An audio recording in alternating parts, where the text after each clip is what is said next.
Secara singkat bahwasanya Imam Syafi'i rahimahullahu taala ya, beliau ya dilahirkan pada tahun 150 Hijriyah di Asqalan. Dan ada yang mengatakan beliau dilahirkan di Gaza, di Palestina. Tahun 150 Hijriyah adalah tahun di mana wafatnya Al-Imam Abu Hanifah rahimahullah. Bahkan ada yang mengatakan Al-Imam Syafi'i lahir di hari di mana Al-Imam Abu Hanifah meninggal dunia. Namun yang jelas tahun di mana Al-Imam Abu Hanifah rahimahullah meninggal dunia, maka disitulah lahir Al-Imam Syafi'i rahimahullah taala. Tatkala beliau berusia 2 tahun, ayahnya meninggal dan beliau berada di Palestina. Akhirnya ibunya membawa pulang Al-Imam Syafi'i ke kampungnya yang sesungguhnya, karena Imam Syafi'i ini Al-Qurashi, dia dari suku Quraisy, dan kita tahu nenek moyangnya tinggal di kota Mekah. Maka tatkala ayahnya meninggal, ibunya bawa pulang Al-Imam Syafi'i di kampung aslinya, yaitu di kota Mekah. Disitulah ibunya mendidik Al-Imam Syafi'i. Sebagai peringatan bagi kita bahwasanya banyak ulama berhasil gara-gara bimbingan ibunya. Lihat Imam Syafi'i, bapaknya nggak ada, ayahnya tidak ada, yang bimbing adalah ibunya. Namun ibunya tegar dalam membimbing Al-Imam Syafi'i rahimahullah. Ada sebagian ulama yang mengatakan ya, sebagian ulama mengatakan bagaimana kita ingat waktu kita kecil, ibu kita ngantar kita ke masjid untuk sholat subuh, ibu nunggu di luar, kita ditungguin sama ibu untuk pasangan sholat subuh berjamaah, kemudian pulang diantar kembali. Kenapa? Sang ibu semangat agar anaknya terbiasa sejak kecil sholat berjamaah. Jadi peran ibu sangat penting, karena ibu yang sangat dekat dengan anak-anak ya. Oleh karenanya lihat bagaimana Imam Syafi'i berhasil ya dibimbing oleh ibunya. Maka Imam Syafi'i kemudian menuntut ilmu di kota Mekah. Tatkala usia 7 tahun beliau sudah hafal Quran. Kemudian tatkala berumur 10 tahun beliau sudah menghafal kitab Muwatta, kitab hadis. Ya, ini menunjukkan cerdasnya Imam Syafi'i. Muwatta kitabnya tebal, isinya hadis-hadis, ya, ribuan hadis. Ya. Ternyata sudah dihafal Imam Syafi'i waktu berusia 10 tahun. Kemudian waktu umur 15 tahun beliau sudah diizinkan oleh gurunya untuk berfatwa, yaitu Muslim bin Khalid Al-Zanji Al-Makki menjadi ijazah, itu memberi istilahnya SIM bagi Imam Syafi'i untuk apa? Untuk berfatwa di Mekah ya. Setelah itu berangkatlah beliau ya ke kota Madinah, karena di sana ada Al-Imam Malik, imam dari hijrah, imamnya kota Madinah. Berangkat Imam Syafi'i belajar ke Al-Imam Malik. Disebutkan dalam sebagian riwayat Imam Syafi'i waktu datang pertama kali kota Madinah, dia mendapati majelis Imam Malik sangat luar biasa, banyak orang yang hadir. Dan dia kebetulan datang belakangan, agak terlambat ya beliau ya rahimahullah, dan beliau kebetulan tidak membawa pena dan tidak bawa kertas. Sementara Imam Malik menyampaikan hadis-hadis Nabi SAW. Imam Malik punya majelis hadis, kitab Muwatta'nya diajarkan di kota Madinah. Maka tatkala Imam Syafi'i tidak membawa pena dan tidak bawa kertas, maka mulailah dia mengambil air liur dari mulutnya dengan jarinya. Maka kemudian dia tulis di tangannya. Ini semangat dia untuk apa? Catat pengajian. Ya. Apa yang dia tulis yang enggak ada, ditulis hilang pasti. Al-Imam Malik heran, karena itu perkara yang menarik perhatian Imam Malik. Setelah pengajian dipanggil Imam Syafi'i, "Kau lakukan?" Seakan-akan ngejek. Kok Imam Malik ngomong, dia apa tulis pakai apa? Pakai air liur. Imam Syafi'i bilang, "Saya tidak bawa apa-apa." Terus Imam Syafi'i mengulangi seluruh hafalan yang dia dengar, padahal tidak ada yang tertulis. Kenapa? Karena kalau kita menggerakkan sesuatu, menulis misalnya, maka kita menggunakan salah satu indera kita untuk mencatat, dan ini semakin membuat ilmu yang kita pelajari lengket ya. Oleh karenanya orang hanya mendengarkan kemudian gini-gini aja, lain dengan orang yang apa? Mencatat, berbeda. Tatkala dia mencatat, dia menggunakan banyak indera. Pertama mata dia gunakan, kemudian otak dia kenapa dia harus nulis apa yang ada di otaknya. Bahkan terkadang dia menulis kesimpulan, berarti itu sudah murojaah secara tidak langsung, pasti lebih lengket. Dan itu yang dilakukan Imam Syafi'i. Meskipun tidak ada pena, tidak ada kertas, dia tulis dengan air liurnya dan pasti hilang. Tapi tatkala dia tulis itu sebenarnya dia sudah mengulang apa? Pelajaran yang disampaikan oleh gurunya Imam Malik rahimahullahu ta'ala. Akhirnya dimuliakan Imam Syafi'i rahimahullah oleh Imam Malik. Kenapa? Luar biasa ini anak, hafal yang disampaikan oleh Imam Malik. Sampai setelah itu kalau ada orang datang minta hadis dari Imam Malik mengatakan, dengarkan dari anak ini. Ada wakilku, siapa? Imam Syafi'i rahimahullahu ta'ala. Nah, setelah beliau menuntut ilmu dari Imam Malik rahimahullahu ta'ala, pada tahun 195 Hijriah beliau pergi ke Baghdad untuk ilmu juga dari ulama di sana. Di antara guru beliau adalah Muhammad bin Hasan Asy-Syaibani. Muhammad bin Hasan Asy-Syaibani adalah salah satu murid senior dari Al-Imam Abu Hanifah. Ya, Al-Imam Abu Hanifah punya dua murid senior, yaitu Abu Yusuf dan yang satunya adalah Muhammad bin Hasan Asy-Syaibani. Dan Imam Al-Syafi'i belajar dari gurunya Muhammad bin Hasan Asy-Syaibani. Dari sini kata para ulama, Al-Imam Syafi'i melakukan ibtikar, yaitu sesuatu yang baru. Kenapa? Dia belajar dari dua madrasah. Waktu itu ada madrasah semacam madrasah ilmu, metode belajar dua model. Ada namanya Madrasatul Hadis yang adanya di Madinah, yang pimpinannya adalah Imam Malik rahimahullahu taala. Kenapa disebut dengan Madrasatul Hadis? Istilahnya pondok pesantren hadis. Kenapa? Karena di kota Madinah banyak sahabat di situ.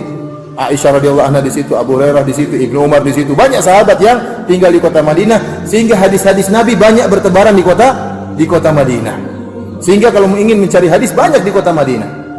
Dengan begitu banyaknya hadis yang tersebar di kota Madinah, sehingga setiap hukum mudah diambil, ya, bagaimana hukum ini, bagaimana hukum itu. Kenapa? Karena ada dalil-dalilnya.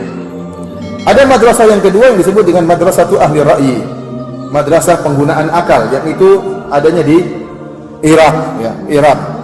Yang sahabat yang ke sana cuma sedikit, di antaranya Abdullah bin Mas'ud radhiyallahu taala anhu yang berdakwah di sana. Sehingga hadis-hadis yang ada di sana cuma sedikit.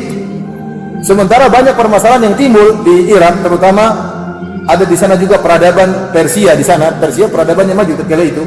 Sehingga banyak masalah-masalah yang timbul, sementara hadis-hadis yang mereka miliki tidak banyak.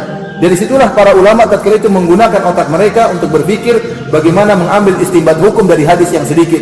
Maka mereka sering menggunakan akal mereka. Bahkan disebutkan, diriwayatkan dari Ibrahim An-Nakhai, dia mengatakan, satu hadis saya kiaskan kepada 100 masalah.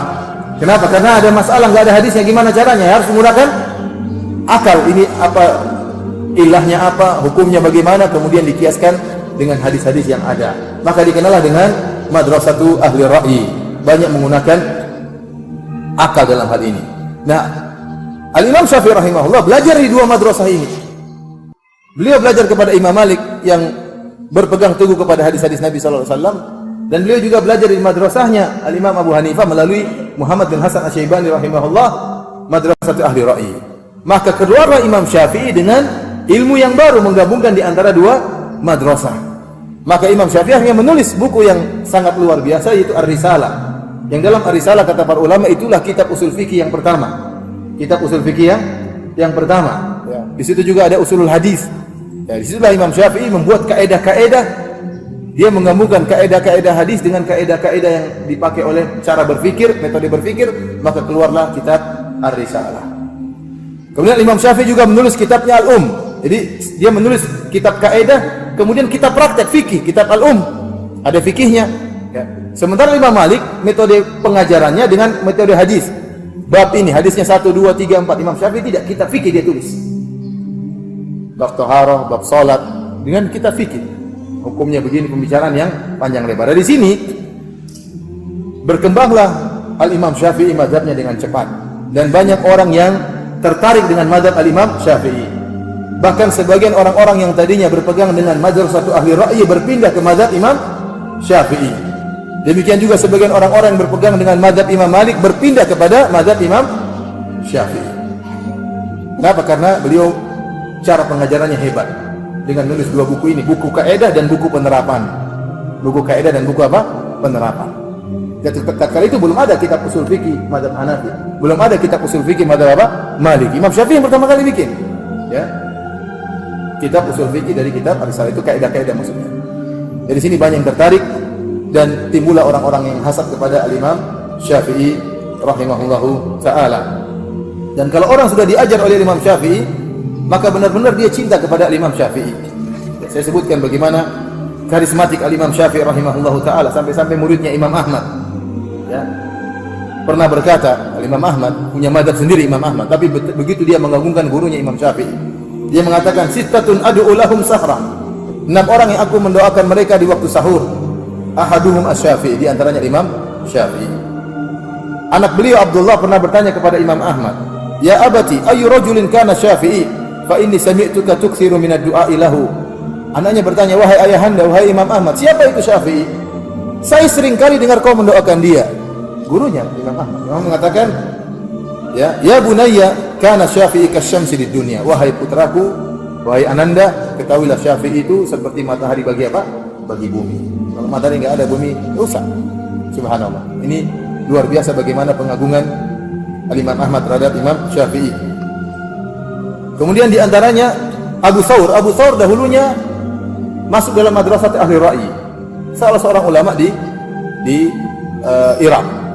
Waktu dia belajar terhadap Imam Syafi'i, dia berguru kepada Imam Syafi'i, maka benar-benar dia mengagungkan Imam Syafi'i. Sampai pernah ditanya Abu Thawr, mana yang lebih faqih? Asy-Syafi'i atau Muhammad bin Hasan?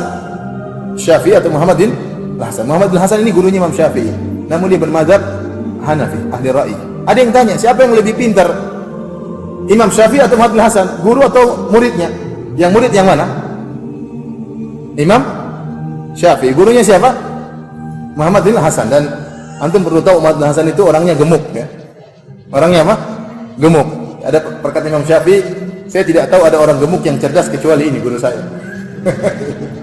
Jangan disangka orang gemuk goblok, ya. Ada juga yang pintar. Di antara ulama yang gemuk yang pintar siapa namanya? Muhammad bin Hasan Asy-Syaibani. Sampai ada seorang, kalau nggak salah Waqi' bin Jarrah, juga gemuk. Waktu ditanya, ada yang ngejek, ya. Ada yang nanya, nyindir, ya. Masya Allah, ente gemuk, kata dia, ini karena kebahagiaan dengan Islam. Makanya saya apa? Saya gemuk, nggak banyak mikir. Kalau mikir terus kurus. Baik, para hadirin yang subhanahu wa ta'ala, intinya ditanya sekarang, bertanya Imam Syafi'i, Abu Thawr. Abu Thawr ini muridnya Imam Syafi'i. Dan Imam Syafi'i muridnya Muhammad bin Al-Hasan Asy-Syaibani. Sekarang Abu Thawr ditanya, siapa yang lebih pintar? Imam Syafi'i atau gurunya Muhammad bin Hasan? Maka apa jawaban Abu Thawr yang menunjukkan dia fanatik atau sangat cinta kepada Imam Syafi'i? Dia mengatakan, Asy-Syafi'i afqahu min Muhammad. Syafi'i lebih pintar daripada gurunya itu Muhammad bin Hasan. Wa Abi Yusuf juga lebih pintar daripada Abu Yusuf. Wa Abi Hanifah lebih pintar juga daripada Abu Hanifah. Jadi bukan cuma lebih pintar dari Muhammad bin Hasan, bahkan lebih faqih daripada guru-gurunya, daripada kakek gurunya. Siapa itu? Abu Hanifah. Wa Ibrahim wa Alqamah wal Aswad, lebih pintar daripada mereka semua, kata Abu Thawr. Ini menunjukkan kecintaan mereka terhadap Al-Imam Syafi'i. Sehingga Abu Thawr padahal punya mazhab sendiri. Imam Ahmad juga punya mazhab apa? Sendiri. Namun mereka belajar terhadap Imam Syafi'i, berguru kepada Imam Syafi'i karena hebatnya Al-Imam Syafi'i, ya. Yang hebat itu bagaimana dia bisa berkreativitas membuat cabang ilmu baru, yaitu ilmu usul fikih, yang sekarang kita tinggal pelajari hasilnya. Tapi kreativitas membuat bagaimana ilmu yang tersebar ini dijadikan kaidah, ini hebat. Inilah hebatnya siapa? Imam Syafi'i. Ilmu yang luas ini dijadikan kaidah-kaidah. Ya, kalau istilahnya ada ilmu kita jadikan rumus-rumus. Orang yang menciptakan rumus pintar atau tidak? Pintar, karena dia memikirkan, merenungkan, menyimpulkan. Demikian Imam Syafi'i, untuk buat kaidah tidak mudah. Dia harus meneliti, menelaah, menimbang, kemudian akhirnya buat kaidah. Itulah hebatnya Imam Syafi'i, sehingga banyak yang tertarik kepada beliau rahimahullahu taala. Dari sinilah sebagian orang-orang yang bermadzhab Maliki pindah mazhab kepada Imam Syafi'i. Sebagian orang-orang bermadzhab Abu Hanifah pindah mazhab kepada Al-Imam Syafi'i. Sampai ada seorang ulama yang terkenal, yang senior juga, akhirnya hasad kepada Al-Imam Syafi'i, bahkan berdoa kecelakaan bagi Al-Imam Syafi'i dalam sujudnya. Muhammad bin Abdullah bin Abdul Hakim berkata, aku mendengar si fulan berdoa fi sujudi, berdoa di sujudnya, yad'u ala Syafi'i, ya, dia mendoakan keburukan bagi Imam Syafi'i, bil maut, agar Imam Syafi'i segera meninggal. Doa yang dia sebutkan, dia mengatakan, Allahumma amit Syafi'i, fa innaka in abqaitahu in darasa madhhabu Malik. Dia berdoa, ya Allah, matikan Syafi'i. Kalau Syafi'i tidak mati, akan hilang mazhab Imam Malik. Saking sayangnya dia kepada Imam Malik, dia tidak ingin mazhab Imam Malik hilang, maka dia berdoa, ya Allah, matikan Syafi'i. Akhirnya doa ini disampaikan kepada Imam Syafi'i. Dia berkata, aku pun menyampaikan, kata Muhammad bin Abdullah bin Abdul Hakim, dia berkata, aku sampaikan doa ulama tersebut tentang keburukan kepada Imam Syafi'i kepada Imam Syafi'i. Apa kata Imam Syafi'i tatkala mendengar doa tersebut? Dia mengatakan, tamanna rijalun an amuta wa in amut fatilka sabilun lastu fiha bi auhadi. Beberapa orang berangan-angan agar aku mati. Kalaupun aku mati, maka itu semua orang pasti akan mati. Aku tidak sendirian yang akan mati. Semua orang pasti akan mati. Tidak lama kemudian, sekitar sebulan setelah itu Imam Syafi'i meninggal dunia. Allah alam doanya dikabulkan atau tidak. Intinya setelah itu sebulan kemudian Imam Syafi'i meninggal dunia.